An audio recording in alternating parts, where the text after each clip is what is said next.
Exactly you made my statement. Exactly ഇതാണ് എന്റെ പറയാനുണ്ടായിരുന്നത്. ഇവിടെ ലാൽ കിഷോർ എന്തൊക്കെയാ പറഞ്ഞു?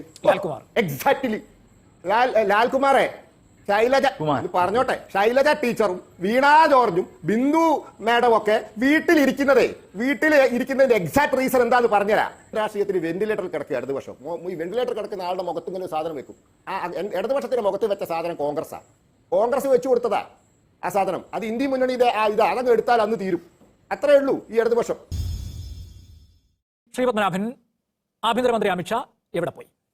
ആഭ്യന്തരമന്ത്രി അമിത്ഷാ TV വെച്ച് നോക്കൂ. അദ്ദേഹം ക്രിസ്ത്യൻ സഭാ നേതാക്കളുമായി ചർച്ച നടത്തിക്കൊണ്ടിരിക്കുകയാണ്. ഓഗസ്റ്റ് 12-ാം തീയതി FCRA ബില്ല് അവതരിപ്പിക്കുമെന്നാണ് കേൾക്കുന്നത്. അതിന്റെ കാര്യങ്ങൾ അവർക്ക് ചില ആശങ്കകളുണ്ട്. ആ വിഷയം സംസാരിച്ചുകൊണ്ടിരിക്കുകയാണ്.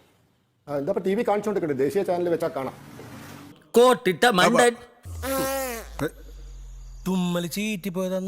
ഈ പാർലമെന്റ് സമ്മേളനം തുടങ്ങിയ അന്ന് മുതൽ 11 മണിക്ക് ബഹളമാണ്. ഇന്നും അങ്ങനെയാണ്. എന്ത് ചെയ്യാന്? ബഹളമൊക്കെ നിർത്തി ചർച്ചയ്ക്ക് തയ്യാറായാൽ ആളുകളൊക്കെ വരും. ഇപ്പം ഇന്ന് നിയമം പാസ്സാക്കിയല്ലോ, 2 മണിക്ക് രാജ്യസഭ നിയമം പാസ്സാക്കിയല്ലോ, ബാങ്കിങ് എവിഡൻസ് ലോ പാസ്സാക്കിയല്ലോ, അത് ലോക്സഭ പാസ്സാക്കിയല്ലോ, വന്ദേ മാതരം ബില്ല് പാസ്സാക്കിയല്ലോ, സുപ്രീം കോടതി ജഡ്ജിമാരുടെ എണ്ണം 38 ആക്കുന്നത് പാസ്സാക്കിയല്ലോ. 5 മിനിറ്റ് കൊണ്ടാണ് പാസ്സാക്കുന്ന നിയമമൊക്കെ, വെറും 5 മിനിറ്റ് കൊണ്ട്. ഒരു ചർച്ചയില്ലാണ്. ചർച്ച ചെയ്യാൻ പ്രതിപക്ഷത്തിന് താല്പര്യമില്ല. ചർച്ചയിൽ പങ്കെടുക്കാൻ പേര് കൊടുത്ത പ്രതിപക്ഷ നേതാക്കന്മാരെ പേര് വിളിക്കുമ്പോൾ അവരൊന്നുകിൽ ആബ്സെന്റ് ആണ്, അല്ലെങ്കിൽ അവർ ബഹളം ഉണ്ടായിക്കൊണ്ടിരിക്കുകയാണ്. ഇങ്ങനെ ചെയ്താൽ എങ്ങനെ ആര് വരാൻ, ആര് സംസാരിക്കാൻ? മന്ത്രിയുടെ വീട്ടിന് മുന്നിൽ പോയി റോട്ടിൽ കടന്നു രാഹുൽ ഗാന്ധി. ഇന്ത്യ രാജ്യത്ത് ഇന്ന് വരെ ആരും ചെയ്യാത്ത പരിപാടിയാണ്. അതൊരു സൂപ്പർ സെക്യൂരിറ്റി സോണാണ്. അവിടെ പോയി റോട്ടിൽ കടന്നു. എന്നെ കഷ്ടല്ലേ, കോമൺ സെൻസ് ഇല്ലാത്തതിന്റെ കുഴപ്പേ. അപ്പോൾ ജിതേന്ദ്ര പ്രസാദ് വന്നു, എന്നിട്ട് സംസാരിച്ചു. അപ്പോൾ പറഞ്ഞു, ഞാൻ പോവാം, പാർലമെന്റിൽ ഇത് ചർച്ച ചെയ്യാൻ അനുവദിക്കണം, അത്രയും മതി. ഓ ആയിക്കോട്ടെ. സംസാരിച്ചു. ഉടനെ തന്നെ ഫോണിൽ വിളിച്ചു സംസാരിക്കുന്നു. കിരൺ റിജ്ജു പറഞ്ഞു നമുക്ക് സംസാരിക്കാം. ഓക്കെ, എന്നാ പിരിഞ്ഞു പോകണമെന്ന്. അപ്പം അഭിപ്രായം മാറ്റി, മന്ത്രി രാജിവെക്കണം. അത് നിങ്ങൾ നേരത്തെ പറഞ്ഞില്ലല്ലോ. അല്ല, എനിക്ക് അങ്ങനെ ഇടയ്ക്കിടയ്ക്ക് അഭിപ്രായം മാറ്റാൻ സ്വാതന്ത്ര്യം ഉണ്ട്. ബുദ്ധിക്ക് ഒരു 5 പൈസ കുറവുള്ള ആളാ. റാഷിദെ, രാഹുൽ ഗാന്ധി നേതൃത്വം കൊടുക്കുന്ന പ്രതിപക്ഷം വളരെ നിരുത്തരവാദപരമായിട്ടാണ് പെരുമാറുന്നത്. വളരെ ചൈൽഡിഷാണ്, ഇമ്മച്വറാണ്. ഇമ്മച്വർ ഓപ്പോസിഷൻ ലീഡറാണ് രാഹുൽ ഗാന്ധി. രാഹുൽ ഗാന്ധി അപക്വമതിയായ ഒരു പ്രതിപക്ഷ നേതാവ്. അങ്ങോട്ട് നേതൃത്വം കൊടുക്കുന്ന പ്രതിപക്ഷം ഇങ്ങനെ ചെയ്താൽ ഇതൊക്കെ തന്നെ സംഭവിക്കുള്ളൂ. പക്ഷെ നിയമമൊക്കെ പാസ്സാവട്ടോ, 5 മിനിറ്റ് കൊണ്ട് എല്ലാ നിയമവും പാസ്സാവും. അല്ലെങ്കിൽ ബുദ്ധി പറഞ്ഞു കൊടുക്കാൻ അവൻ ആരെങ്കിലും വേണ്ടേ? നമ്മൾ അവർക്ക് വേണ്ടി നിങ്ങൾക്ക് വേണ്ടിയൊക്കെ അതിന്റെ പിന്നിൽ ഭരണഘടനാ മൂല്യങ്ങൾ ഉണ്ടായാൽ മതി. ജനാധിപത്യത്തിന്റെ ഏറ്റവും പ്രധാനപ്പെട്ട അടിസ്ഥാന വാല്യൂസിനെ നിങ്ങൾ പരിഗണിച്ചാൽ മതി. അത്രേ ഉള്ളൂ. ആയിക്കോട്ടെ. അത് നിങ്ങൾ ലംഘിക്കുമ്പോൾ നിങ്ങളോട് ചോദിക്കും, അത് അവർ ലംഘിക്കുമ്പോൾ അവരോട് ചോദിക്കും. അടിയന്തരാവസ്ഥ പ്രഖ്യാപിച്ച് രാഷ്ട്രീയ നേതാക്കന്മാരെ മുഴുവൻ ജയിലിലിട്ട കോൺഗ്രസിനോട് തന്നെ ഞങ്ങൾ പഠിക്കണം ജനാധിപത്യ മൂല്യങ്ങൾ.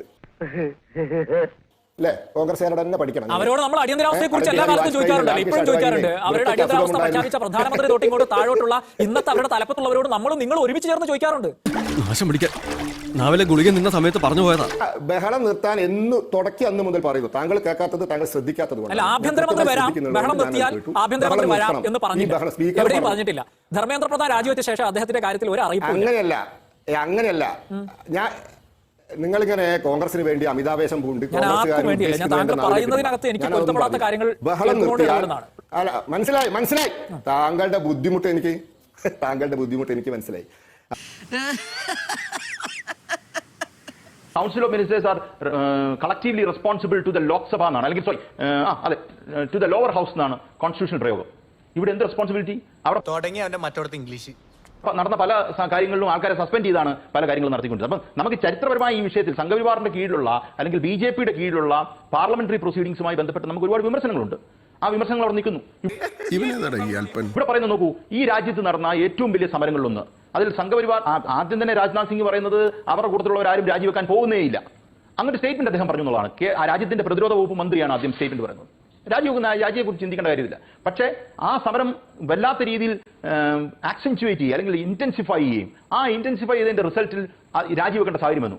പ്രധാനമന്ത്രിക്ക് അർദ്ധരാത്രിയിൽ വീഡിയോ ഇറക്കേണ്ടി വന്നു. ഇല്ലേ? ഇതിനു മുമ്പ് ഈ പറയുന്ന 3 പ്രാവശ്യം അധികാരത്തിൽ വന്നിട്ടുള്ള പ്രധാനമന്ത്രിക്ക് രാത്രി 12 മണിക്ക് വീഡിയോ ഇറക്കേണ്ട സാഹചര്യം വന്നിട്ടുണ്ടോ? അപ്പൊ ചുരുക്കത്തിൽ പറഞ്ഞാൽ നമുക്ക് മനസ്സിലാക്കാൻ കഴിയുന്ന ഒരു കാര്യം, സവിശേഷ ഈ പറയുന്ന ഒരു പ്രത്യേക സാഹചര്യം ഉരുത്തിരിഞ്ഞു വന്നു, അതിനെ ഇവർ ഭയപ്പെട്ടിരുന്നു എന്ന് തന്നെയാണ്.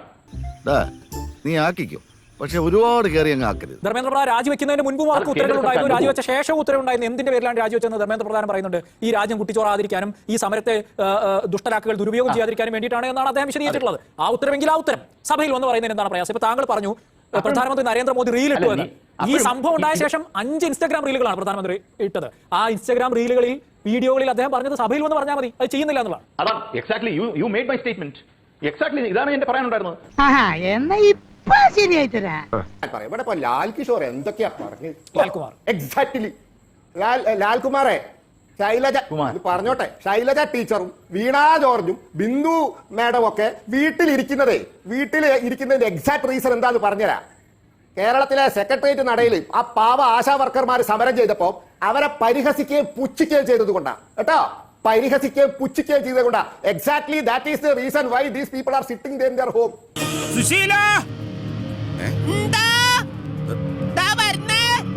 വീട്ടിലിരിക്കുന്നത് ഇപ്പൊ അതുകൊണ്ടാ. ഞങ്ങൾ കർഷക സമരത്തെ എങ്ങനെയാ നേരിട്ടെന്ന് ഞാൻ പറഞ്ഞുതരാം. ഞങ്ങൾ മുന്നോട്ട് വെച്ച നിർദ്ദേശങ്ങളൊന്നും അനുസരിക്കാൻ കൃഷിക്കാർ തയ്യാറാവുന്നില്ല. സമരം അക്രമാസക്തമാവുന്നു. ഉത്തർപ്രദേശിൽ അക്രമം ഉണ്ടാവുന്നു, പഞ്ചാബിൽ അക്രമം ഉണ്ടാവുന്നു, പഞ്ചാബ് ഹരിയാന അതിർത്തിയിൽ അക്രമം ഉണ്ടാവുന്നു, ഡൽഹി അതിർത്തിയിൽ അക്രമം ഉണ്ടാവുന്നു. നരേന്ദ്രമോദി കർഷക നിയമം പിൻവലിച്ചിട്ട് ക്ഷമ പറഞ്ഞു. ആരോട്? കൃഷിക്കാരോട്. തെരഞ്ഞെടുപ്പ് വന്നു, യു-പിയിൽ ഞങ്ങൾ ജയിച്ചു, ഹരിയാനയിൽ ഞങ്ങൾ ജയിച്ചു, രാജസ്ഥാനിൽ ഞങ്ങൾ ജയിച്ചു, കർഷക സമരം നടന്ന എല്ലാ സ്ഥലത്തും ഞങ്ങൾ ജയിച്ചു. പഞ്ചാബിൽ പിന്നെ ഞങ്ങൾ ചെറിയ പാർട്ടിയാണ്. അത് നിങ്ങൾ ഈ ആശാ വർക്കർമാരോട് കാണിച്ചിരുന്നെങ്കിൽ ഇന്നൊരു രാജ്യസഭാ MP-യെ ജയിപ്പിക്കാനുള്ള സീറ്റെങ്കിലും ഇടതുപക്ഷത്തിന് ഉണ്ടാവുള്ളൂ. ഒന്ന് മനസ്സിലാക്കിയോ മിസ്റ്റർ ലാൽകുമാർ, നിങ്ങളുടെ ഈ ഇടതുപക്ഷത്തിന് കേരളത്തിൽ ഒരു രാജ്യസഭാ MP-യെ ജയിപ്പിക്കാനുള്ള സീറ്റില്ല.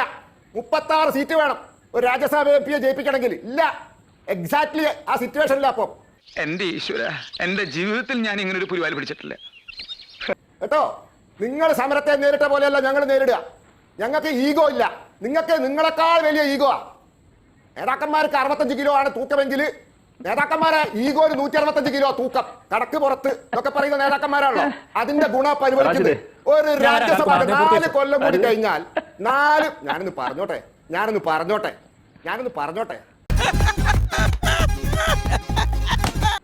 നിങ്ങൾ എന്തൊക്കെ പറഞ്ഞു ഞാൻ മിണ്ടാതിരുന്ന് കേട്ടില്ലേ? ആ മര്യാദ കാണിക്കും. ഇതാണ് കുഴപ്പം. 4 കൊല്ലം കൂടി കഴിഞ്ഞാൽ കേരളത്തിൽ ഒരു രാജ്യസഭ അംഗത്തെ 4 കൊല്ലം കൂടി കഴിഞ്ഞാൽ ജയിപ്പിക്കണമെങ്കിലേ കോൺഗ്രസ്സുകാരെ സഹായം വേണം. ഇല്ലാണ്ട് ജയിക്കൂല. രാജ്യസഭയിൽ 0 ബംഗാളിന് ആരുമില്ല, ആകെ ഒരു സീറ്റാണ് കിട്ടിയത്. SDP-യുടെ സഹായത്തോടു കൂടി ഒരു സീറ്റ്, ഒരു മുസ്ലിം ഭൂരിപക്ഷ സീറ്റിന് ജയിച്ചിട്ടുണ്ട്. ഒരു സീറ്റ്. ത്രിപുരയിൽ ഒരു രാജ്യസഭ അംഗത്തെ ജയിപ്പിക്കാനുള്ള ശേഷിയില്ല. പിന്നെ എവിടുന്ന് ജയിക്കും സാധനം? അപ്പൊ ഈ അവസ്ഥയിൽ നിങ്ങൾ എത്തിയതേ നിങ്ങൾ സമരങ്ങളെ നേരിട്ട രീതി കൊണ്ടാ. ഞങ്ങൾ സമരങ്ങളെ നേരിട്ട രീതി അങ്ങനെയല്ല. കൃഷിക്കാരോട് ക്ഷമ പറഞ്ഞു, കാർഷിക നിയമം പിൻവലിച്ചു, ധർമ്മേന്ദ്ര പ്രധാൻ രാജിവെച്ചു. ധർമ്മേന്ദ്ര പ്രധാൻ സ്റ്റുഡൻസിനെതിരെ ഒരു കേസും എടുക്കില്ല, ഒരു പ്രതികാര നടപടി ഉണ്ടാവില്ല എന്ന് പറഞ്ഞു. എന്നാൽ ആ സമരത്തിനുള്ളിൽ നുഴഞ്ഞു കയറി അക്രമം കാണിച്ചവരെ വെറുതെ വിടില്ല. അത് സുപ്രീം കോടതിയിലും പറഞ്ഞു. എന്ത് ഈ വിദ്യാർത്ഥി സമരത്തിനുള്ളിൽ നുഴഞ്ഞു കയറി കുഴപ്പങ്ങൾ ഉണ്ടാക്കി പോലീസിനെ ആക്രമിച്ച ഗർഭിണിയായ വനിതാ കോൺസ്റ്റബിളിനെ വരെ ആക്രമിച്ച ഒരുത്തനെ വെറുതെ വിടൂല. ഇന്നലെ പറഞ്ഞിട്ടുണ്ട് സുപ്രീം കോടതിയിൽ.